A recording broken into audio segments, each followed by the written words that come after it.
And good evening.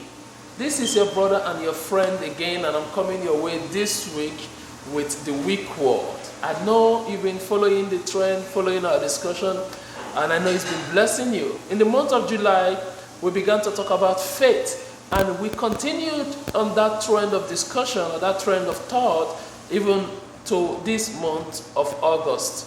We took our scripture from Hebrews chapter 11 and verse 1. That was the month of July. And in this month of August, we took it further and we came to the second verse of Hebrews chapter 11. We have remained in this second verse for like 3 weeks now, or 2 weeks, but this is going to be the 3rd week or the 4th week. I don't even remember, but we're going to just get to it, right? So this is the 33rd week of WeekWord. Welcome to it. So let's read Hebrews chapter 11, reading number 2, verse 2. If you read verse 1, it says, "Now faith is the substance of things hoped for, the evidence of things not seen." Then verse 2, which is our point of emphasis today, says, "For by it the elders obtained a good report." In this verse 2, I have done a video about good report. I have done a video about obtained. Now I want to do a video about elders. So this week, let's talk about elders. Did you see that the good report that faith enables you to obtain is not obtained by everybody? The good report that is obtainable through faith is only obtainable by those who are called elders.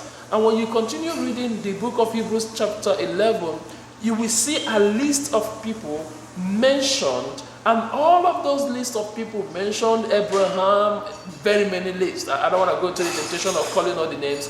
All of the list of people mentioned are the people referred to in this number 2, or in this verse 2, as the elders.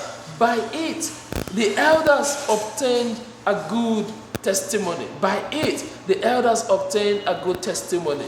So, faith helps you to obtain a good testimony, but your qualification would have to be that you are an elder. Let me shock you. The eldership being referred to here is not, it has nothing to do with your age. We are not dealing with an old woman with gray hair. Neither are we dealing with an old man with gray hair. That's not what we're talking about. Elders here is not necessarily about how old you are. Elders here deals with something very, very important. It deals with those who are willing to take risk, even when they did not understand what it is they were doing. There was one woman mentioned that her name was called Rahab. This woman took risk. She helped to save the life of God's people, and she brought them down from her house. And when the book of record, or when the book of good deeds were being recorded, and in this book of faith, her name was mentioned. And I can imagine that she wasn't 80 years old. I can imagine that she wasn't 90 years old. She wasn't even 100 years old. So her eldership was not because of how old she was. She probably was not an old woman, but she was an elder.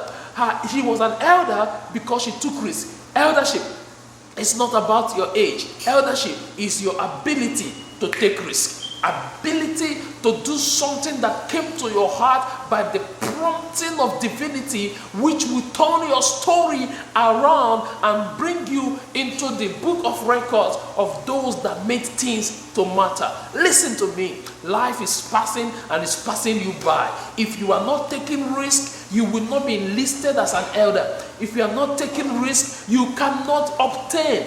It is risk taking that enables you to obtain. In fact, if I'm to write that place by my understanding, I will say, "For by it the risk takers obtained a good result." When you take a look at all of the people mentioned, you will discover that there was something very risky about them that made them become qualified to be called men and women of faith. Oh, you know about Abraham? My goodness, it was a risk of the highest order for him to attempt to kill his son. But that made him a father of faith. What risk are you willing to take this week? God bless you and see you again next week. Shalom.